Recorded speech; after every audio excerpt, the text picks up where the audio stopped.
why do you think we're incapable of ignoring him then? Look, I think I didn't watch it yesterday. I started to watch it and I thought, what are you doing? You don't care what this man thinks. I mean, there is genuinely, Jess, a real question actually about carrying these things live. Yeah. Right? Which is... You should wait to know what it is on merit. I have to say to sort of... and look, he did... It was a big story, so it was almost right that they were there. But at one point I was like, oh, he's probably just going to come out fighting and saying, oh, the media, it's a smear. And I just thought, why are we all carrying this live? This man leads a political party that has, I think, 8 MPs. We're carrying it live without knowing the merit of the story yet. Now, it turned out to have merit, but I do think that he gets a huge amount of attention, but that he knows that, and that's why he does it. Like, the two sides feed themselves. It's like, like a self-fulfilling prophecy. Nigel Farage quits as MP for Clacton, frames it as a heroic stand amid the growing row over his finances, and expects a big showdown. Instead, he's staring down the possibility of running almost unopposed, except maybe against Count Binface. Has the reform leader's master plan just blown up in his face? Emily Maitlis sits down with Jess Phillips for a sharp, no-nonsense breakdown of this political circus. Are you looking forward to heading to Clacton? Do you know what? Funnily enough, we were going to go to Clacton today, and we have been many times to Clacton.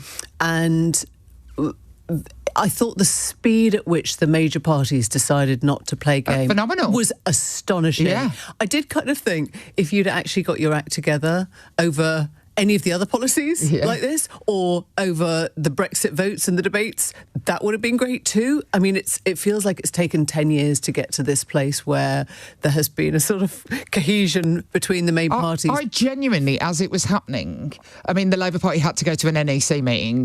God love the Labour Party. Has to like, there's always a process for everything. I think, I can't remember who it was. No, Bevan, maybe you said that the Labour Party needs a little less democracy and a little more trust. But even that was like called immediately to make the decision. How long did it take, do you know?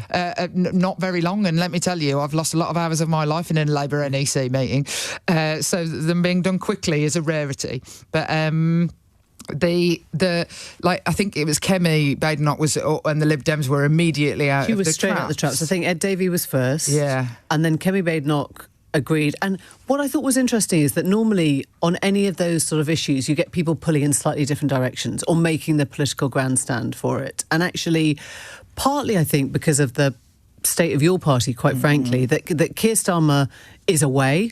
He's kind of in charge, but he's not really in charge. He's talking about it, but he's at NATO. Andy Burnham's not in the job, but he's all over it, and he kind of saw straight away what was going on. I think Kemi actually became the sort of de facto leader at that point. She was the person on the stage going... She was here. She was here, She was here and frankly, very clear-sighted about it. I thought it was a sort of simple way of sending out a direct message. I mean, what do you think? Do you think the election should go ahead anyway? Well, look, if it is just Binface and Nigel Farage, there's a sort of an absolutely sort of delicious thing about like it being the whole thing being a total joke. But actually, personally, look, it won't go to the ballot if nobody stands against him. So it won't even go because Labour, the government can actually stop this from happening, right? The government can. It's up to the Chancellor. Weirdly, I think the Chancellor gets to decide whether, when the writ is moved, and this is very parliamentary sort of talk, that when they try and propose that this would happen, the Chancellor will appoint Nigel Farage to like a weird position in government, which basically means they stand down. Isn't it the Chiltern? There's two. There's Chiltern Hundreds, and Listen to us. But I think it's Chiltern Hundreds this time because I think Andy Burnham was the other one. So basically, Rachel Reeves could decide now that he cannot resign. And it's also a debatable motion. Again, I'd like to apologise to everybody in the world who the parliamentary language imagine our is foreign weird. Friends and listeners just looking on and going, what are they doing? Yeah. What are they doing now? Well, and also if it's just him and Binface, I do think that it's a quirk of British democracy that this sort of thing happens. I can't imagine Le Pen up against a fridge. But here we are. But yeah, look, I think it would be better, actually, because not to allow him to go out onto the campaign trail. And if there is just one person on the ballot, he hasn't got... He needs opposition. He needs victimhood. Nigel Farage needs victimhood. And if everybody just ignores him, it's like my nan used to say to us, just ignore them. They'll be quiet in a minute if one of us was having a tantrum. I do think that would be the better option. He's done it for attention. He's done it to get rid of scrutiny. If everyone just goes, no, we're not playing this game, mate. Why do you think we're incapable of ignoring him then? Look, I think I didn't watch it yesterday. I started to watch it and I thought, what are you doing? You don't care what this man thinks. I mean, there is genuinely, Jess, a real question actually about carrying these things live. Right? Yeah, which is... You should wait to know what it is on merit. I have to say to sort of... and look, he did... It was a big story, so it was almost right that they were there. But at one point I was like, oh, he's probably just going to come out fighting and saying, oh, the media, it's a smear. And I just thought, why are we all carrying this live? This man leads a political party that has, I think, 8 MPs. We're carrying it live without knowing the merit of the story yet. Now, it turned out to have merit, but I do think that he gets a huge amount of attention, but that he knows that, and that's why he does it. Like, the two sides feed themselves. It's like, like a self-fulfilling prophecy. That he wants to control the narrative, and sometimes he's allowed to do that. Like, he always holds in a press conference. I know he stopped recently because he didn't want to be asked questions, but I've never in all my years of being in it, I've never gone, do you know what, I've got something to say, I'm just going to hold a press conference and expect everybody to turn up. It's very bizarre, actually. Yeah. And look, I think he must know he's banged to rights on the account of otherwise you just get out there and say it, wouldn't you? You and just also say, here, look at my accounts. Yeah, it's very tedious, the process of the Parliamentary Standards Commissioner. I don't want to underestimate that it is quite it's an onerous thing to go through, and I have done it. But if he's got nothing to hide, then he has nothing to fear, genuinely. Like, he has genuinely nothing to fear if he has nothing to hide, because they will look at all the evidence and they will make a decision about whether it then goes to the panel of politicians, as it did with Boris Johnson, and they were put under a huge amount of pressure. But there's no reason for Nigel Farage to fear that process, other than if he's guilty of sin. Yeah. So can I ask you something? Because we don't often speak in the live on radio, and here we are. You can ask me anything. Yes, I can.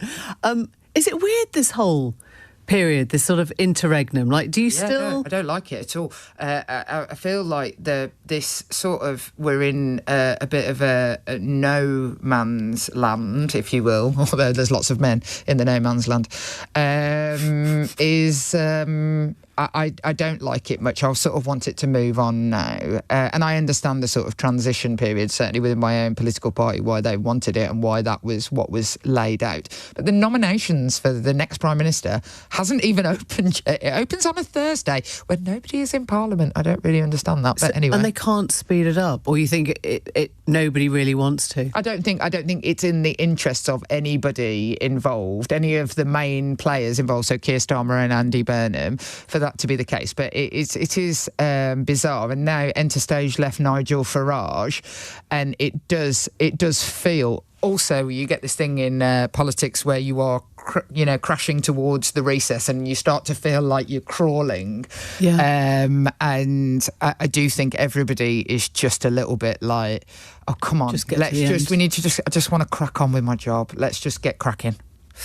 But it's hard, isn't it? Because they're cracking on with jobs and they don't know if that's the job that they're going to have. And I mean, do you think everyone's talked about the fact it was like a bloodless coup? It was a very smooth sort of transition. Yeah. Has it made you question sort of loyalties? And I mean, it's such a weird word to use in politics, isn't it? But, did you find it weird, for example, that Rachel Reeves didn't go outside to wave off her boss? Did you find it weird that there weren't more people around Keir Starmer when he made his exit? Or do you think people have just kind of got their head on and moved on. I think the Rachel Reeves thing, genuinely, I would explain it by, I think that if she'd been there, she would have been so upset that it would have become the story, and she didn't want that to be the case. I don't know that. She's not said that to me, but that is what I am guessing. You think she was really upset that he was going? Yeah, and look, like, it's her she's like leashed to him, isn't it? She and her political career in lots of ways. So upset for him, and just upset for, like, it's a sad thing, regardless of whether you liked Keir Starmer or not. It's a sad thing. But the loyalties have become, like, who is actually loyal to who, have become much clearer. And I've got to say that I quite like that. I don't like the sort of, like, people playing both ends against the middle. There are lots of people in Parliament who are very sad, and it doesn't feel bloodless to them. And there are lots of people who are very excited. What I would say is there is a definite sense of hope in change. People, funnily enough, like change, actually. They like, a sort of injection of something else. And, OK, we need to now act in a different way or get momentum behind certain things. But it's so been everyone's quite saying hard.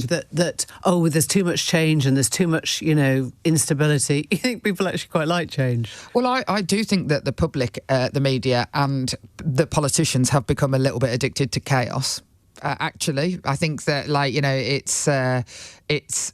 We sort of don't know what we're doing if things are just plodding along. I'm not suggesting that they should have been allowed to if things weren't going right. But I don't. I think people like it much more than they think. Yeah. It's like people always pretend that they don't like the barracking of PMQs, but that's the thing people tune in for. And, like, we could all just pretend that we all just want it to be really nice and everybody being kind. But switch it off. In actual reality, that is not the case. What was supposed to be Farage's defiant stand against the machine has turned into one of the most awkward political own goals in recent memory. A by-election framed as a battle for the soul of the nation, reduced to a near one-man show against a novelty candidate with a bucket on his head. The major parties didn't just refuse to play, they called the bluff and walked away, leaving reform isolated and the scrutiny on those financial questions very much alive. Today, the momentum looks stalled and the headlines are writing themselves. British democracy in 2026, unpredictable, absurd at times, but never boring. What do you think happens next? Drop it below, smash subscribe for more, and we'll catch you in the next one.